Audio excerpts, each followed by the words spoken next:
भारतीय फौज की जानिब से आज indoor sports stadium Tral Kashmir में जश्न बहार के नाम से एक मौसीकी और कल्चर फेस्टिवल का एहतमाम किया गया, जिसमें फौज, पुलिस और मुकामी इंतजामिया के अहदेदारों के अलावा सैकड़ों की तादाद में तलबा ने शमूलियत इख्तियार की।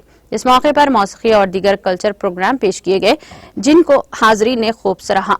बाद में इम्तियाजी पोजीशन हासिल करने वाले तालिब इल्मों और फनकारों को इनामात से नवाजा गया। इधर शुरका ने फौज की जानिब से मुनक़दा प्रोग्राम की सराहना की और ऐसे प्रोग्राम मुस्तक़बिल में भी मुनक़द करने की मांग की है।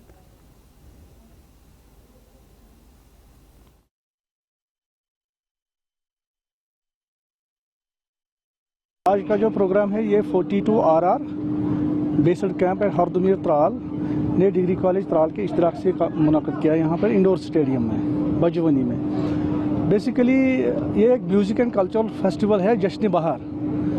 Tral used to be in bad news always.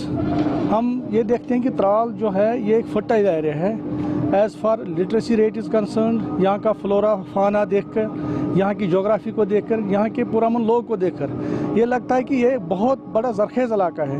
तो हमने सोचा कि एक गैप है between youth and the security establishment, also the administration. We want to bridge that gap. उस गैप को पूरा करने के लिए ये प्रोग्राम मुनक़द किया गया ताकि ये बच्चे जो हमारे हैं ये एक ट्रामा से बाहर आ जाएं। ये देखिए कि इस तरह के कल्चरल इवेंट्स जो हम ऑर्गेनाइज करते हैं ये हमारी एक हेरिटेज भी है, एक revival of the heritage aspect भी है। तो हम चाहते हैं कि ऐसे प्रोग्राम्स हर जगह मुनक़द होने चाहिए। तो इंशाल्लाह मुझे उम्मीद है कि यहाँ से एक मैसेज जाएगी तमाम यूथ को, पर्टिकुलरली हम लोगों को, पर्टिकुलरली यूथ को, कि